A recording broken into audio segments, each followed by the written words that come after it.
السلام عليكم ورحمة الله وبركاته. أهلا وسهلا بحضراتكم. تحديث جديد لأسعار الدولار والعملات.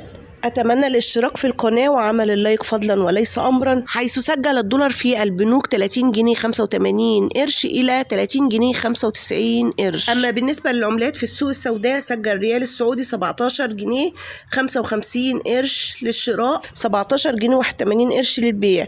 ريال قطري 18 جنيه 59 قرش للشراء، 18 جنيه 5 قروش للبيع. درهم إماراتي 17 جنيه 54 قرش للشراء، 18 جنيه 94 قرش للبيع. دينار كويتي 214 80 قرش للشراء، 216 85 قرش للبيع.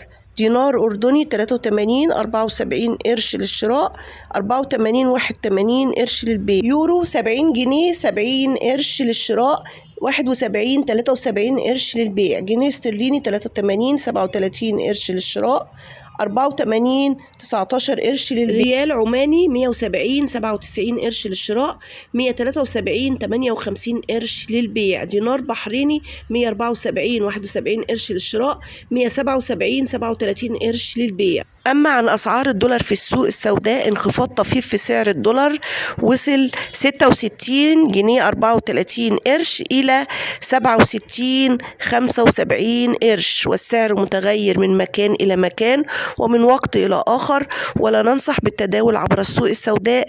نحن مجرد عرض الأسعار فقط لا غير، وأشوفكم في فيديو جديد عن أسعار الدولار والعملات. والسلام عليكم ورحمة الله وبركاته.